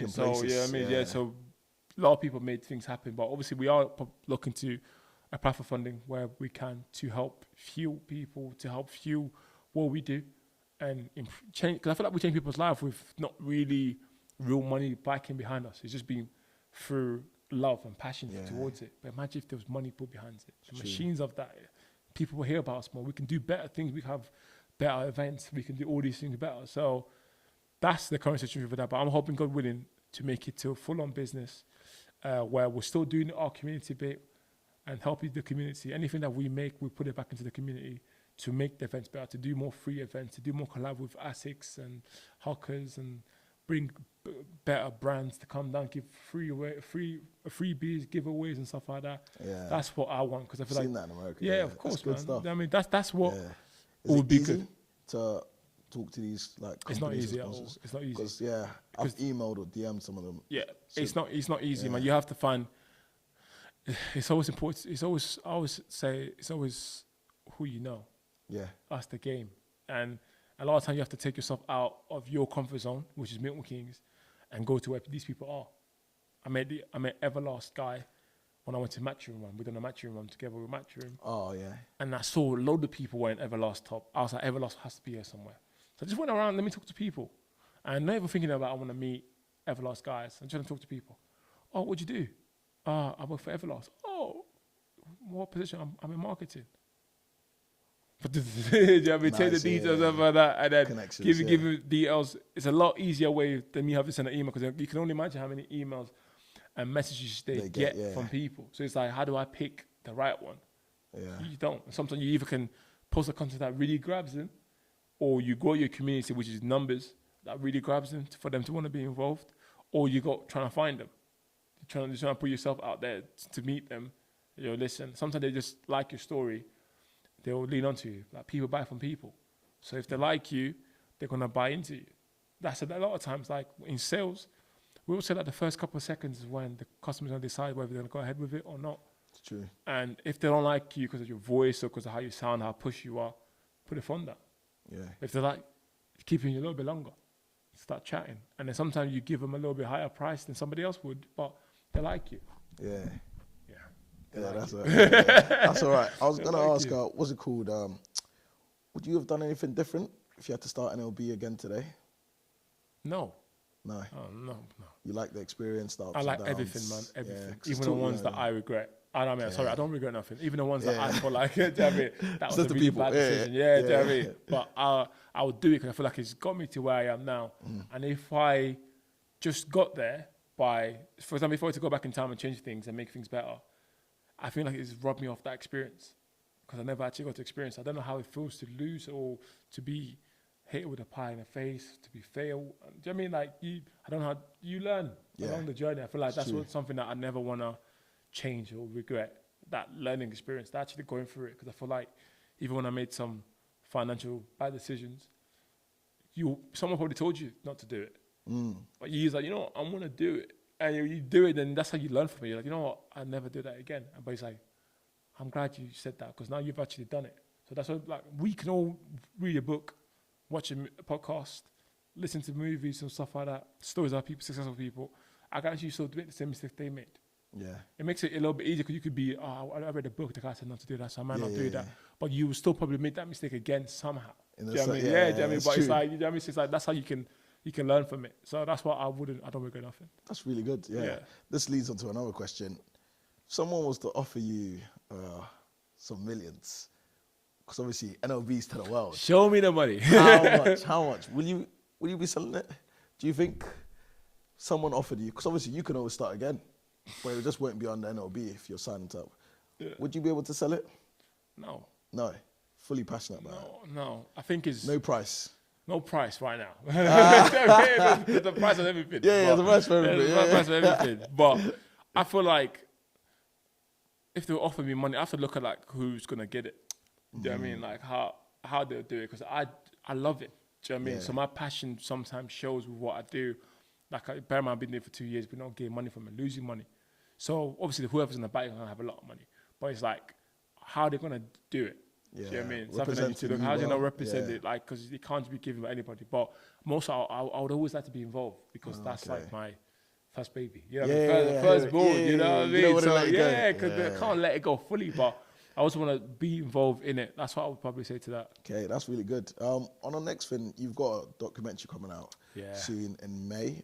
May the 9th. Yeah, it was filmed and edited by Luke and Sensei Jaden. Yeah. So I knew about the documentary coming out when they first started filming it. Yeah. Because I met Luke, and Luke was talking about, he's going to start a documentary with you. He's asked to film a documentary about you and NLB process and stuff. I saw the trailer recently. Yeah. Some fantastic work, great shots. I even messaged Luke. Luke's an editor from Milton Keynes. Yeah. Who's done great things. And some of the shots were brilliant. Some of the cuts, the pictures, it looks like great details. Yeah. What should we expect from this documentary about you? I think if you think you got the raw me, you're going to get even more raw in this, because you get to see it visually. Okay. You get to see the stories. This is not just Chadz like fronting about it. You get to see the people yourself, the impacts that we've done to Milton Keynes. You get to visually see that. You get to understand more about me, my dad, mental health a little bit on that as well. You get to see the whole shebang, really, in terms of how NLB being built and how it's going. And I'm hoping when people watch the documentary to take some inspiration from it. Okay. To want a better life, to want to chase that dream, chase that goal that you wrote down that you've been talking about. Because if I listen to people, there'll be no NLB. Because people would have told me, Chadz, people told me, like, it's cringy, man. Don't do it. Why are you messaging people, man? Like, don't do that. All these things. If I chose to listen to that, there'll be no NLB. If I chose to chase the money, if I chose to do it, there'll be no NLB. I had to make that decision myself to keep going. So I'm hoping when people watch this documentary, they can take an element of it. They can relate to a guy from Congo coming here and not being the smartest, somehow be able to build such a big community that everybody wants to be involved in, that I'm still learning to be in. Imagine what I will be in the next 2 years. So you get to watch that journey yourself when you come to the documentary. Wow. I can't wait. Listen, yeah, come looking suave, man. Not suits, but smart casual, smart casual. You got the rest. Okay, cool. Come on, these boots coming out. Colours are coming. I got a few more questions. These are just quick fire rounds. What's your best running spot in Milton Keynes that you enjoy running? Thurston Lake. Thurston Lake's all right, yeah. Do you have one outside of Milton Keynes? One outside Milton Keynes. Probably when I go to Birmingham Rock Up, I like That's the good. route there, yeah. Okay. What do you listen to on your runs? Obviously, when you're doing NLB, you don't listen to much, but if you're on your own, podcast and music? Podcast for long runs. Okay. Ghana for short runs. That's nice. I like a bit of Coldplay. I like Coldplay. Coldplay's nice, good but also salsa music. You know really? In another world, I'm Latino. Yeah. That's me, yeah. This other one, last one on the short questions. Favorite member of your team? You don't have to answer it, but do you have a favorite member? Not causing any problems. No comment. No comment. Yeah, no comment on your favorite member. Comment, yeah, no. Yeah. No one specific. No one that comes to mind. Who's the first thing that popped into your head? I know, but I don't want to say it. Got to keep the team happy.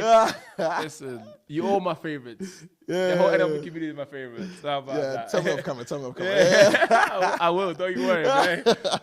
All right, so last few, what's it called? How do people get to join NLB? So how do you? Right now it's simple, and I think I always want to make it simplest as possible. Okay.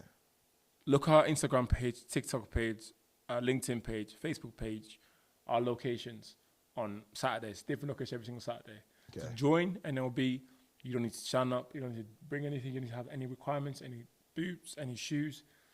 Your ability, fast, slow, walking, not walking, nobody cares about that. You showing up is what we care about. So just show up to us. If you want to join the WhatsApp group chat, we've got quite a few group chats now. Yeah. But you got the announcement when you only get the announcement. You got the community chat where people chat on there. You got the high group chat and stuff like that. So that's the easiest way possible. Obviously Monday night is 6:30 Right now will be our Thursday Lake until we get to the winter. So when we go to the winter, we go to Stadium MK for the whole winter. So that's how it is to join. It's very easy, and you don't need to be afraid. Nobody bites. Do you know what I mean? Yeah, friendly. We're all nice people, Yeah. and you'll be greeted by a member of the team.